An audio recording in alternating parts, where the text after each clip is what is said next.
வருண் தனது மொபைல் ஃபோனை பிக் செய்து அதை காதில் வைத்தான். அப்போது சட்டென்று அவன் முகம் மாறத் தொடங்கியது. இதை கவனித்த நித்யா எதுவும் புரியாமல் வருணை பார்த்து கொண்டே இருந்தாள். சட்டென்று அந்த காலை கட் செய்தான் வருண். அப்போது நித்யா வருணிடம், வருண், யார் ஃபோன்ல என்று கேட்க, வருண் எதுவும் கூறாமல் கட்டிலில் இருந்து எழுந்து தரையில் கிடந்த அவன் டவலை எடுத்து இடுப்பில் கட்ட ஆரம்பித்தான். அதை கவனித்த நித்யா, என்னங்க, என்னாச்சு, ஏன் எந்திரிச்சிட்டீங்க என்று நித்யா கேட்க, வருண் ஒன்றும் பேசாமல் தனது மொபைல் ஃபோனை எடுத்துவிட்டு பால்கனிக்கு சென்றான். அங்கே சென்று யாரிடமோ காலில் பேசிக்கொண்டிருக்க உள்ளே நித்யா அந்த கட்டிலில் அமர்ந்தவாறு வருணை கவனித்து கொண்டே இருந்தாள். என்னது, யார் கூட இந்த நேரத்தில் பேசிட்டு இருக்காரு?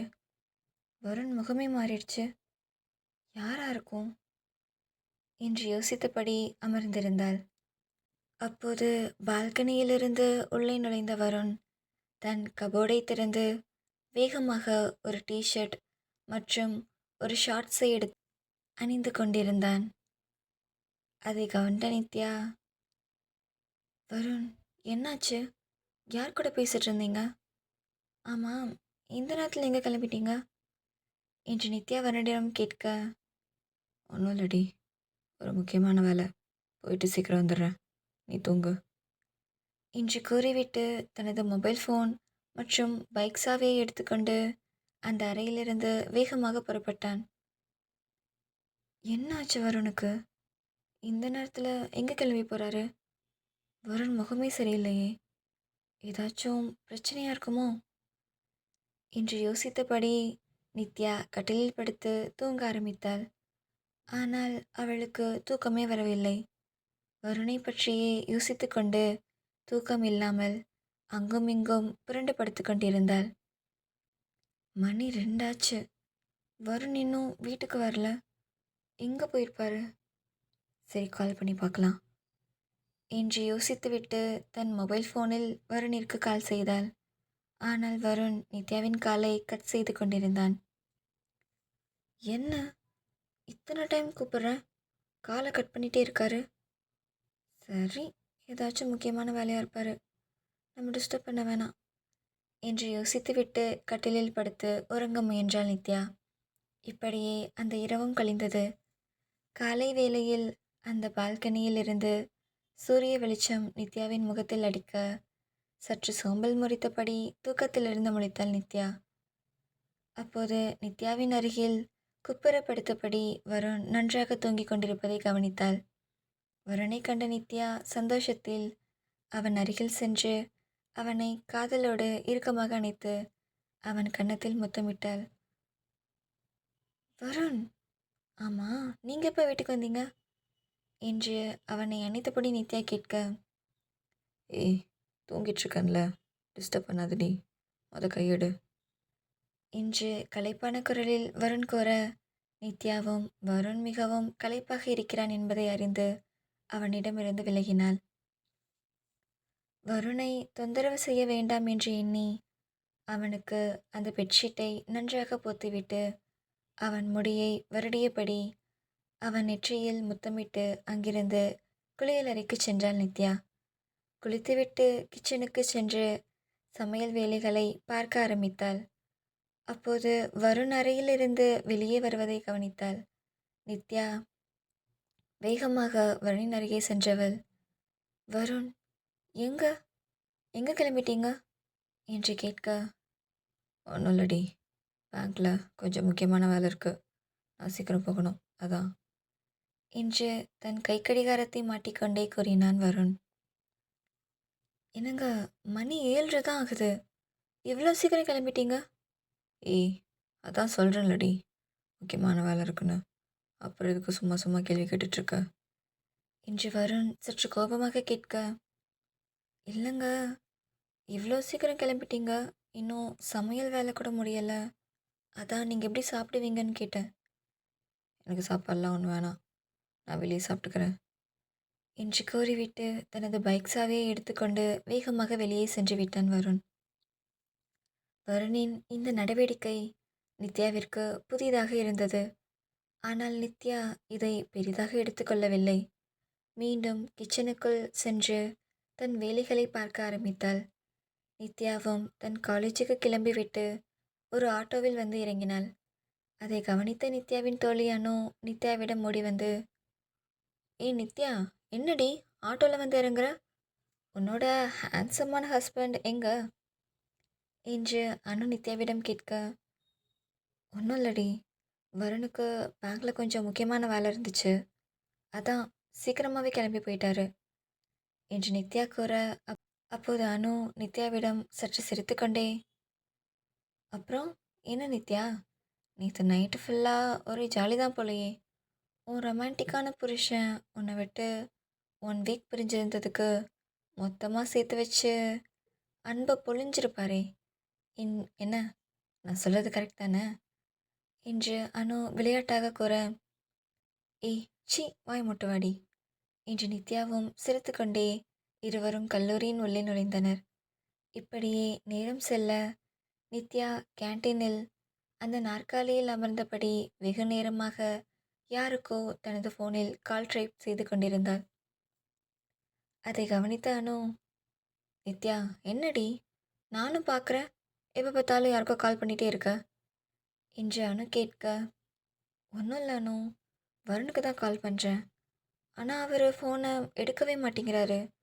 காலையில் சாப்பிட கூட இல்லை, அவசர அவசரமாக கிளம்பி போனார். இப்போ சாப்பிட்டாரா என்னன்னு தெரில என்று நித்யா சற்று கவலையுடன் கூற, நித்யா விடுடி, ஏதாச்சும் முக்கியமான வேலையாக இருப்பார், எல்லாத்தையும் முடிச்சுட்டு அவரே கூப்பிடுவார், நீ சாப்பிடு. இல்லடி, எனக்கு சாப்பாடு வேண்டாம் என்று கூறிவிட்டு தன் டிஃபன் பாக்ஸை மூடி வைத்து விட்டாள் நித்யா. இப்படியே நேரம் செல்ல கல்லூரி நேரமும் முடிந்து, அப்போது கல்லூரியை முடித்துவிட்டு வெளியே வந்த நித்யாவின் கண்கள் வருணை தேடின. ஆனால் வருண் அங்கு இல்லை. நித்யா தன் கல்லூரி வாசலில் நின்று கொண்டவாறு சிறிது நேரம் வருணுக்காக காத்து கொண்டிருந்தாள். தன் கைக்கடிகாரத்தை கவனித்தபடி, என்ன இவ்வளோ நேரம் ஆச்சு, வருணை இன்னும் காணோம், ஃபோன் பண்ணாலும் எடுக்க மாட்டேங்கிறாரு, வருவாரா மாட்டாரா என்று யோசித்து கொண்டிருந்தாள். நேரம் செல்ல செல்ல இதற்கு மேல் காத்திருப்பது வீண்தான் என்று எண்ணி மீண்டும் ஒரு ஆட்டோவை பிடித்து அவள் வீட்டிற்குள் சென்றாள். ஆட்டோவில் இருந்து இறங்கி உள்ளே நுழைந்து நித்யாவை கவனித்த பார்வதி, நித்யா என்னம்மா, வரும்போது ஆட்டோவில் வந்து இறங்குற, ஏன் நித்யா, வருண் உன்னை பிக்கப் பண்ண வரலையா என்று பார்வதி நித்யாவிடம் கேட்க, அத்தை அது வந்து வருண் தான் கால் பண்ணி நான் வர லேட் ஆகும், நீ ஆட்டோவில் போயிடுன்னு சொன்னார், அதான் அத்தை ஆட்டோவில் வந்தேன் என்று கூறி சமாளித்து விட்டு தன் அறையினுள் நுழைந்தாள் நித்யா. பார்வதியும் இதை பெரிதாக எடுத்துக்கொள்ளவில்லை. இப்படியே சிறிது நேரம் செல்ல நித்யா தன் வேலைகளை முடித்துவிட்டு வருணுக்காக காத்து கொண்டிருந்தாள். தன் மொபைல் ஃபோனிலிருந்து மீண்டும் வருணிற்கு கால் செய்ய நித்யாவின் எந்த ஒரு காலையும் வருண் அட்டன் செய்யவில்லை. இதனால் மிகவும் வருத்தத்துடன் அந்த சோஃபாவில் அமர்ந்திருந்தாள் நித்யா. இரவு நேரம் நெருங்கியது. அப்போது அந்த வெயிட்டிங் காலிங் பெல் சத்தத்தை கேட்டதும் நித்யா வேகமாக ஓடிச் சென்று வீட்டின் கதவை திறந்தாள். வெளியே வருணை கண்ட நித்யாவின் முகத்தில் சந்தோஷம் தாங்க முடியவில்லை. ஆனால் வருணின் முகம் சற்று சோர்வாக இருப்பதை கவனித்தாள் நித்யா. வருண் எதுவும் கூறாமல் அமைதியாக தன் அறையில் உள்ளே நுழைந்தான். உள்ளே நுழைந்தவன் தனது பைக் சாவியை அங்குள்ள ஹேங்கரில் மாட்டிவிட்டு தன் சட்டை பட்டன்களை கழட்டி கொண்டிருந்தான். அப்போது அறையினுள் உள்ளே நுழைந்த நித்யா அறையின் கதவை தாளிட்டு வேகமாக வருணின் அருகே சென்று அவனை பின்புறம் இருந்து அணைத்தபடி அவன் தோளில் சாய்ந்தாள். என்ன, என் புருஷனுக்கு அங்கே நிறைய வேலை இருந்துச்சா என்று வருணை அணைத்தபடி நித்யா கேட்க, அப்போது வருண் தன் மீதிருந்த நித்யாவின் கைகளை விலக்கி விட்டான். நித்யா, எனக்கு ரொம்ப டயர்டாக இருக்குடி என்று கூறியபடி அவள் கைகளை எடுத்துவிட்டு அந்த கபோர்டை திறந்து ஒரு டிஷர்ட்டை எடுத்து மாற்ற ஆரம்பித்தான் வருண். வருண், நம்ம 2 பேரும் வெளியே போயிட்டு வரலாமா? எனக்கு கொஞ்சம் திங்ஸ் வாங்கணும். என்ன கூட்டிட்டு போறீங்களா? என்று நித்யா கேட்க, ஏய் நித்யா, சொல்கிறேன்லடி எனக்கு டயர்டாக இருக்குன்னு. நீயே போய் வாங்கிக்கோ, நான் வரல என்று வருண் கூற நித்யாவின் முகம் வாடியது. வருண், நான் மட்டும் எப்படி தனியாக போகிறது? ஏண்டி, நீ என்ன சின்ன பிள்ளையா? சும்மா கடைக்கு போகிறதுக்கு எல்லாம் என்ன கூப்பிட்டுட்ருக்க? உனக்கு வேணுங்கிறத நீயே போய் வாங்கிக்கோ, இல்லைன்னா காலையில் அம்மாவை கூப்பிட்டு போய் வாங்கிக்கோ.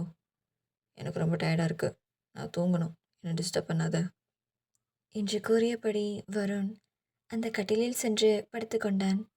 வருணின் இந்த மாற்றத்தைக் கண்ட நித்யாவிற்கு மிகுந்த மனவேதனையை தந்தது. இப்படியே 2-3 நாட்கள் செல்ல, இந்த 3 நாட்களும் வருண் இரவு 11 மணிக்கு மேல் நித்யா தூங்கிய பின்னே வீட்டிற்கு வருவான். மீண்டும் காலையில் நித்யா தூங்கி எழுவதற்கு முன்பாகவே வருண் வெளியே சென்று விடுவான். வருண் நித்யாவிடம் முன்பு போல சரியாக கூட முகம் கொடுத்து பேசி அவளுடன் நேரத்தை செலவு செய்யாமல் அவளை கண்டு கொள்ளாமல் இருக்க, இதனால் மனமடைந்து போனாள் நித்யா. இதை பார்வதியும் கவனிக்க, என்னங்க, கொஞ்ச நாளாக வருணோட நடவடிக்கையில் ஏதோ மாற்றம் தெரியுதுல்ல? அவன் முன்ன மாதிரி இல்லை, வீட்லேயே தங்க மாட்டேங்கிறான். வீட்டுக்கு எப்போ வரான் எப்போ போகிறான் எதுவுமே தெரிய மாட்டேங்குது. நித்யா கிட்ட கூட டைம் ஸ்பெண்ட் பண்ண மாட்டேங்கிறான். பாவங்க நித்யா, அவள் எவ்வளோ குறும்புத்தனமா துரு துருன்னு இருக்கிற பொண்ணு. ஆனால் இப்போ பாருங்க, அவன் முகத்தை பார்க்கவே கஷ்டமாக இருக்குது. இந்த வருண் ஏன் இப்படி பண்ணுறான்? நீங்களாச்சும் அவன்கிட்ட என்னன்னு கேளுங்க. இங்கே பார்வதி, அவன் தான் சொன்னான்ல, பேங்கில் கொஞ்சம் வேலை இருக்குது, ஆடிட்டிங் எல்லாம் போகுதுன்னு. பசங்கன்னா அப்படிதாம்மா, அவங்களுக்கு வேலை பார்க்குற இடத்துல எவ்வளோ டென்ஷன் இருக்கும் தெரியுமா? என்னங்க, நீங்களும் புரியாமல் பேசுகிறீங்க. என்ன தான் வேலை பார்க்குற இடத்துல டென்ஷன் இருந்தாலும் பொண்டாட்டி கொஞ்சமாச்சும் டைம் ஸ்பெண்ட் பண்ணணும்னு இல்லை? பார்வதி, எனக்கு புரியுதுமா. அவனோட நிலமையிலேருந்து பார்த்தா அவன் கஷ்டம் என்னன்னு நமக்கு தெரியும். அதெல்லாம் நித்யாவே புரிஞ்சுப்பா. நீ எதுவும் மனசு போட்டு குழப்பிக்காத. ஒரு ப்ரெஷர் முடிஞ்சதும் வருண் பழையபடி நார்மல் ஆயிடுவான் என்று பார்வதியின் கணவர் கூற, பார்வதியும் சற்று சமாதானமாகினார். இப்படியே நேரம் சென்றது. இரவு 2 மணி அளவில் வருண் தனது வீட்டின் முன்பு அவன் பைக்கை நிறுத்திவிட்டு வீட்டின் உள்ளே நுழைந்தான். தன் அறையின் உள்ளே நுழைந்து தன் சட்டையை கழட்டி கொண்டபடியே நித்யாவை பார்த்தான். நித்யா அந்த கட்டிலில் படுத்து தூங்கிக் கொண்டிருந்தாள். நித்யாவை கண்ட வருண் அவளது அருகே நெருங்கினான். அவள் அருகே வந்த வருண், நித்யா என்று வருண் கூப்பிட, தூக்கத்திலிருந்து மெதுவாக தன் கண்களை திறந்து பார்த்தாள் நித்யா. தன் அருகே வருணை கண்ட நித்யா, வருண், எப்போ வந்தீங்க என்று கேட்க, வருண் அவளது காதலில் உறைந்து அவளது முகமெங்கும் ஆசையோடு முத்தமிட ஆரம்பித்தான். இத்தனை நாட்களுக்கு பிறகு வருண் காட்டிய இந்த நெருக்கத்தால் நித்யா நெகிழ்ந்து போனாள். அப்போது அவனது அணைப்பிலிருந்து சற்று விலகியவள், வருண், உங்ககிட்ட கொஞ்சம் பேசணும் என்று கூற, இப்போ என்னடி பேச? அப்புறம் பேசிக்கலாம், கொஞ்ச நேரம் அமைதியாரு என்று கூறியபடி மீண்டும் அவளை தன் காதலால் ஆட்கொள்ளத் தொடங்கினான். இத்தனை நாள் ஏங்கிய நித்யாவும் வருணை இறுக்கமாக அணைத்து கொண்டாள். வருண் அவளது கன்னம் கழுத்து என தன் மாறாத அன்பை முத்தங்களாக பதித்து கொண்டிருந்தான். அவளை தன் நெஞ்சோடு அணைத்து அவளது கூந்தலை மென்மையாக வருடினான். அப்போது அவள் கூந்தல் அவன் முகத்தில் விழுந்து அவளது அழகிய முகத்தை மறைத்து கொண்டிருந்தது. அந்த முடியை தன் விரல்களால் வருடியபடி ஒதுக்கிவிட்டான் வருண். நித்யா, உன் ஹேரை கட்டுறியா?